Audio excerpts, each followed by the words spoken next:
Olá, como vocês estão? Todos bem? Hoje é dia 7 de setembro de 2023. Estamos numa quinta-feira, eu sou Isa Rita, sou de Juiz de Fora, Minas Gerais, Brasil. Vamos fazer nosso vídeo 1252. Bem, gente, como a corrente de amor também é cultura, nós vamos falar sobre um pouquinho sobre essa independência do Brasil, né? Que dizem que o Brasil foi descoberto por acaso em 22 de abril de 1500. Eu falo dizem por quê? Porque existia um mapa que a família Viz, né, dos reis de Portugal, nunca veio à baila, mas se sabia que existia um mapa em que constavam as terras brasileiras. Daí eles fazerem tanta questão, né, com a Espanha, de fazer em 1494 a divisão das terras entre o Brasil e a Espanha, porque eles sabiam muito bem que tinham terras além mar, né? Então, o que nós sabemos é o seguinte, né? O Portugal vinha já fazendo aquelas viagens, né, marítimas para chegar às Índias, e quando Vasco da Gama conseguiu chegar às Índias, né, ele levou o marco de posse. Portanto, quando Pedro Álvares Cabral veio, né, ele trouxe o marco de posse. Por quê? O marco de posse de Portugal já estava nas Índias. É porque quando Vasco da Gama ele chegou um pouco além, né, da costa africana, ele sentiu que tinha terra realmente além mar, né? Sentiu vestígios de terra.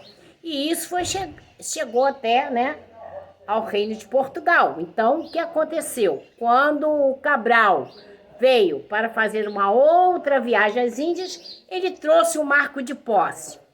Bom, esse marco de posse não seria útil para o pretexto que eles tinham, né, de chegar às Índias.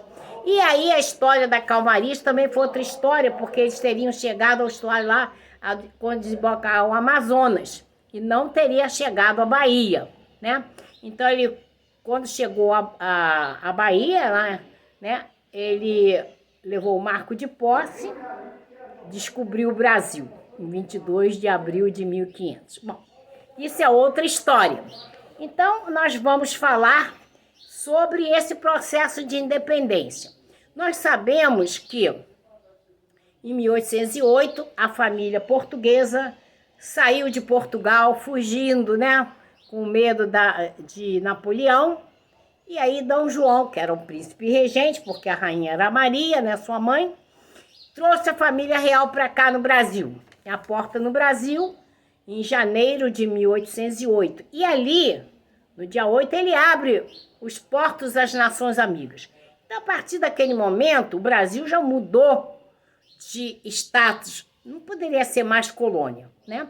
Mas aí, assim que Dom João virou rei de Portugal e do Brasil, aí seria Dom João VI, ele faz o seguinte, em 1815, ele vai elevar o Brasil a reino de Portugal e Algarve. Bom, aí que realmente o Brasil deixou de ser colônia, né? E aí, tantas melhorias que ele trouxe que era impossível mais tarde o Brasil voltar à condição de colônia. Então, quando teve a Revolução do Porto, lá em 1820, exigindo a volta de Dom João, ele vai, realmente, para não perder o trono português, deixa seu filho, né, Pedro, como regente. Mas ele deixou bem claro para ele que o Brasil jamais voltaria a condições de colônia. E que se chegasse um momento em que realmente ele visse que seria impossível, né, obedecer às cortes portuguesas e fazer o Brasil retroagir a colônia, que fosse ele, então, a fazer essa independência. Bom, o que então acontece é que a partir de 1820, realmente a corte portuguesa começa a pressionar muito Dom Pedro, né, para que ele fizesse essa independência. E o povo, os brasileiros, principalmente lá no Rio, né, se movimentaram bastante, né, em relação a Dom Pedro, que ainda era regente, e aí praticamente o obrigaram, né, a ter uma postura em relação ao Brasil contra Portugal. Tanto é que ele, em 9 de janeiro de 1822, assinou um papel dizendo que realmente ele não abandonaria o Brasil. É o famoso Dia do Fico, né? E aí as cortes portuguesas pressionando bastante o Brasil. Então a situação, talvez houvessem rebeliões. Então ele veio a Minas fazer um passeio, foi para São Paulo. E quem ficou no seu lugar desde 13 de agosto foi a sua esposa, Carolina Josefa Leopoldina de Habsburgo Lorena, né, que ficou aqui como regente. Então a Leopoldina ficou como regente desde 13 de agosto. Bom, e aí a pressão de Portugal foi muito grande. E ela, então, ajudada pelos políticos da época, né, pelos abolicionistas, aqueles que queriam a independência, junto com José Bonifácio, no momento que veio um ultimato lá de Portugal, ela, na realidade, no dia 2 de setembro, ela se declara o Brasil independente de Portugal.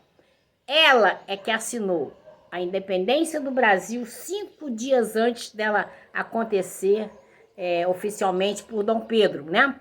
O grito do Ipiranga foi no dia 7, mas a independência do Brasil foi assinada no dia 2 de setembro pela Leopoldina, que depois se tornou nossa imperatriz.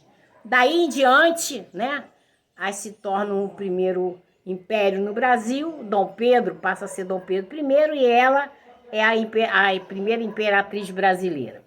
Então, nós temos que agradecer muito a Leopoldina e todos os brasileiros daquela época que a incentivaram a tomar essa postura. Ninguém sabe, né, talvez, que nós já tivemos uma governante aqui. Ela ficou no lugar de Dom Pedro desde 13 de agosto até o dia 7 de setembro, né, que aí Dom Pedro volta e vai assumir como imperador do Brasil. Então, é só uma pincelada para a gente saber que, na realidade, foi uma mulher que fez a nossa independência, né? E, graças a Deus, o Brasil, a partir daí, se torna independente de Portugal e segue-se a nossa história.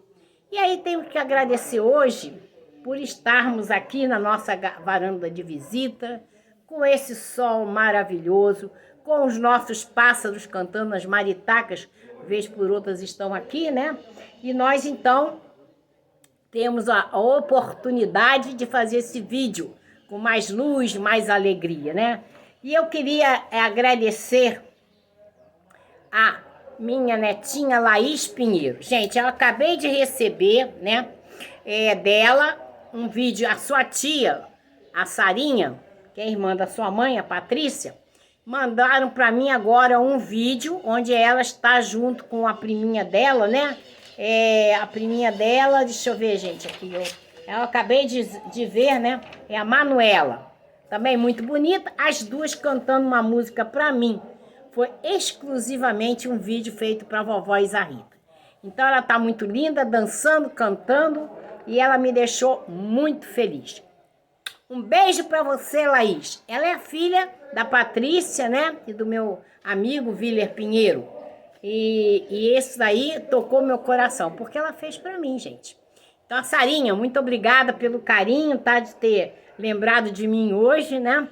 E, gente, vou trazer 2 mensagens para nós fecharmos as nossas mensagens hoje. A minha amiga Silvana Recicle, ela mandou o seguinte: dê a cada dia a chance de se tornar o melhor dia da sua vida. Isso que nós temos que fazer. Todos os dias, a oportunidade de fazermos um dia melhor está à nossa frente. Saibamos aproveitar esse presente de Deus diariamente, né? E a amiga Rosicléia Anacleto dos Santos mandou outra mensagem. Existem pessoas que vivem florindo a vida são tão dóceis, com pitadinhas de simpatia e carregam pinguinhos de ternura incorporados em cada gesto, só por alegrar a vida da gente. É isso aí que a Laís fez pra mim, a Sarinha, né? A Manuela, com esse vídeo maravilhoso. E eu, graças a Deus, tenho muitas netinhas do coração que vira e mexe estão mandando mensagem para mim, vídeos, fotos, e eu só tenho que agradecer a Deus essa dádiva, porque criança é tudo de bom na nossa vida. E aí eu queria falar para algumas amigas do Rio que perguntaram para mim, como a Fátima Vilas, aquele livro que eu mostrei para vocês e que eu participei, o livro da Primavera, né? O livro foi da segunda antologia da ABLAP, né? Foi organizado pela Dalva Fraulich, né? Muito linda a capa, onde estão vários artistas aqui participaram desse concurso. O livro está realmente na Bienal do Rio. Então, algumas pessoas do Rio, como a Fátima Vilas, pediram para que eu desse a localização. Está no Pavilhão Verde, Rua Q, 26 esquina. Tá aqui, ó. É só que eu realmente não pude ir. Tá aqui como eu participando aí da Bienal, mas eu não tive condições de ir. Mas volto a dizer, tá no Pavilhão Verde, Rua Q, na esquina. Então tá lá o nosso livro Primavera. Quem por acaso de meus amigos forem lá e puderem tirar uma foto, né, eu vou agradecer muito. Porque alguns amigos estão falando que vão até lá. Então eu vou aguardar a foto de quem puder ir lá, né, trazer esse mimo para mim. Gente, então eu vou ficando por aqui hoje, agradecendo a Deus essa nossa trajetória histórica, né? Que o Brasil tem muitas histórias lindas para serem contadas. E como eu sempre digo, né? A nossa corrente de amor é pura cultura. Então, quando a gente pode, a gente traz as informações para cá. E mais uma vez agradecendo a esses pássaros maravilhosos, essas nossas maritacas que enfeitam sempre nossos dias. Aqui, gente, é o dia inteiro, né? Os pássaros estão livres, então o dia inteiro a gente tem essa maravilha, né? Para a gente escutar desde do amanhecer até a hora que eles vão se recolher. Então é isso, uma dádiva de Deus. E a gente tem que agradecer muito. Então, minha gratidão a Deus é sempre oportuna, porque a gente tem as condições de usufruir dessa maravilha. Então, agradecendo mais uma vez a Deus pelo dia, pedindo que Ele abençoe a todos nós e não deixemos de orarmos uns pelos outros.